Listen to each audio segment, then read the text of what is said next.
আজ তোমাদের সাথে সুজি দিয়ে একটা ইজি ব্রেকফাস্টের রেসিপি শেয়ার করব। এটা বানাতে খুব বেশি সময় লাগবে না, মাত্র 10 মিনিটেই হয়ে যাবে আর হবেও খুব সুন্দর সফট তুলোর মতো। আর এর সাথে খাওয়ার জন্য একটা টক ঝাল মিষ্টি চাটনির রেসিপিও শেয়ার করব। চলো তাহলে শুরু করা যাক। প্রথমেই দুটো আলু নিয়েছি, আলুটার খোসা ছাড়িয়ে এরকম ছোট ছোট করে আমি আলুটাকে কেটে নিচ্ছি। আলুটাকে যতটা পারবে পাতলা পাতলা করে কেটে নেওয়ার চেষ্টা করবে, পারলে এটাকে আরও ছোট ছোট করে নিতে পারো। আমি এইভাবে দুটো আলুকেই ছোট ছোট টুকরো করে কেটে নিচ্ছি। সব আলুগুলোকেই একই মাপের করে কেটে নিয়েছি, এবার আর ধুতে হবে না, এমনি রেখে দিলাম। এখানে নিয়েছি 1 বাটি সুজি আর নিয়েছি 1 বাটি বেসন। এবার একটা মিক্সার গ্রাইন্ডারে প্রথমে টুকরো করে রাখা আলুগুলোকে দিয়ে দিচ্ছি, তারপরে দিয়ে দিচ্ছি 1 বাটি সুজি যেটা আমি মাপ করে রেখেছিলাম, আর দিয়ে দিচ্ছি 1 বাটি বেসন। এখানে সুজি আর বেসনের মাপটা কিন্তু সমান সমান, একই সেম বাটির মাপেই আমি সুজি আর বেসনটা নিয়েছি। এরপরে দিচ্ছি 2 চামচ টক দই। টক দইটা দেওয়ার পরে এখানে দিয়ে দিচ্ছি 1 বাটি জল। যে বাটির মাপ করে আমি সুজি নিয়েছিলাম সেই বাটির মাপেই 1 বাটি জল দিয়ে দিয়েছি। এবারে দিয়ে দিচ্ছি স্বাদ অনুসারে নুন, সামান্য একটু চিনি, আর দিয়ে দিচ্ছি 2টো কাঁচা লঙ্কা। কাঁচা লঙ্কাটা তোমরা যে যেরকম ঝাল পছন্দ করো সেই অনুযায়ী দেবে। এবার একটা ফাইন পেস্ট তৈরি করে নেব।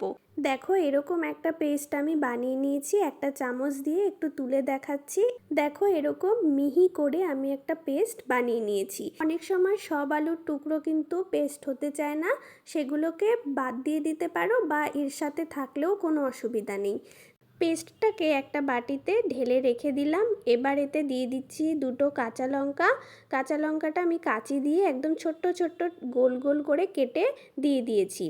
তারপরে দিয়ে দিচ্ছি 1 চামচ কুচনো আদা, আর দিচ্ছি কিছুটা ধনেপাতা কুচি। একটা হাতা দিয়ে নেড়ে এটাকে সাইডে রেখে দিচ্ছি। ব্যাটারটা রেডি হয়ে গেছে। এবার এটাকে ভাজার জন্য একটা ফ্রাইং প্যান বসিয়ে দিয়েছিলাম। ফ্রাইং প্যানটা যেই একটু গরম হয়ে গেছে তাতে একটা ভেজা টাওয়েল বা গামছা দিয়ে মুছে এবার 2 হাতা ব্যাটার এটার মধ্যে দিয়ে দিচ্ছি। ব্যাটারটা দিয়ে এরকম ধোসার মতন একটু গোল গোল করে ঘুরিয়ে ছড়িয়ে দিচ্ছি। যতটা পারা যায় এটাকে পাতলা করে দেওয়ার চেষ্টা করব, তাহলে হতেও বেশি টাইম লাগবে না আর খেতেও কিন্তু বেশ ভালো হবে। ব্যাটারটা দিয়ে 1 থেকে 1.5 মিনিট ওয়েট করবে, তারপরেই দেখবে ওপরটা বেশ শুকিয়ে গেছে, তখনই বুঝবে এক পিঠ হয়ে গেছে। এবার ওপর থেকে একটু তেল ব্রাশ করে দিচ্ছি। তেলের বদলে কিন্তু তোমরা বাটারও ইউজ করতে পারো। এক পিঠ তো হয়ে গেছে, এবার এটাকে উল্টে দেব। একটা খুন্তি নিয়ে হালকা হালকা করে এরকম খোঁচাতে থাকলেই দেখবে একদম সুন্দরভাবে উঠে এসছে। ঠিক যেরকম ধোসার ক্ষেত্রে হয় এটাও অনেকটা সেরকমই। দেখো কি সুন্দরভাবে উঠে গেল, আর একটা পিঠ কিন্তু একদম ধোসার মতোই হয়েছে দেখতে। অপর পিঠটাকেও 1 মিনিট একটু ভেজে নিয়েছি। ব্যাস দেখো তৈরি হয়ে গেছে। এবার আমি গোল গোল করে রোলের মতো পেঁচিয়ে নিচ্ছি। এইভাবে আমি সবগুলোই ভেজে নিয়েছি। এবার একটা চাটনি তৈরি করব। এর জন্য হাফ বাটি নিয়েছি রোস্টেড বাদাম। প্রথমে বাদামটাকে মিক্সির জারের মধ্যে দিয়ে দিলাম, তারপরে এতে দিয়ে দিচ্ছি একটা মিডিয়াম সাইজের টমেটো কুচি। এবার দিচ্ছি কিছুটা ধনেপাতা।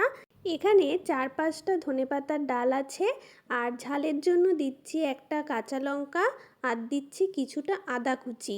একটু ব্যালেন্স করার জন্য দিচ্ছি কয়েক দানা চিনি, আর দিচ্ছি স্বাদ অনুসারে নুন।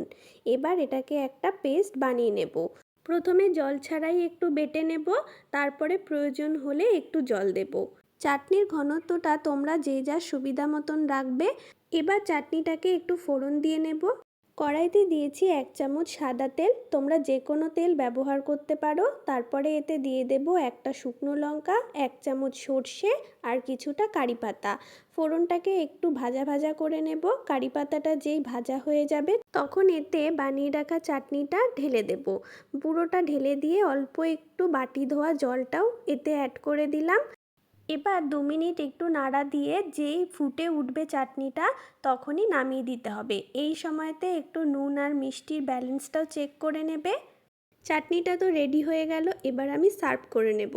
গরম গরম গোলা রুটিগুলো সার্ভ করছি টক ঝাল মিষ্টি চাটনির সাথে। সকালে যখন খুব তাড়াহুড়ো থাকবে তখন চটজলদি 10 মিনিটে কিন্তু এই গোলা রুটিগুলো বানিয়েই ফেলতে পারো। অল্প উপকরণের মধ্যে খুব চটজলদি একদম 10 মিনিটেই তৈরি হয়ে যাবে ব্রেকফাস্টটা। আর খেতেও কিন্তু দারুণ সুস্বাদু। আর আটা ময়দার তো ব্যবহার নেই, সেটা তো দেখতেই পেলে, সুতরাং হেলদিও কিন্তু বটে। কেমন লাগলো আজকের এই রেসিপিটি অবশ্যই আমাকে কমেন্ট করে জানিও। এরকম হেলদি রেসিপি আরও কিছু দেখতে চাইলে আমাকে অবশ্যই বলো। এরকম নতুন নতুন রেসিপি পেতে আমার চ্যানেলটাকে অবশ্যই সাবস্ক্রাইব করো। ভালো লাগলে একটা লাইক করে দিও। দেখো রুটিগুলো কতটা নরম হয়েছে, একটা হাতের মধ্যেই দেখো চলে আসছে, এতটা নরম হয়েছে। একটু ছিঁড়েও দেখাচ্ছি, দেখো কতটা সহজে ছিঁড়ে গেল। এরকম সফট রুটি তার সাথে মাখিয়ে নাও এরকম টক ঝাল মিষ্টি চাটনি। অবশ্যই এটা একবার বাড়িতে বানিয়ে দেখো। আজকের মতন তবে টাটা, দেখা হবে নতুন কোনো রেসিপির সাথে।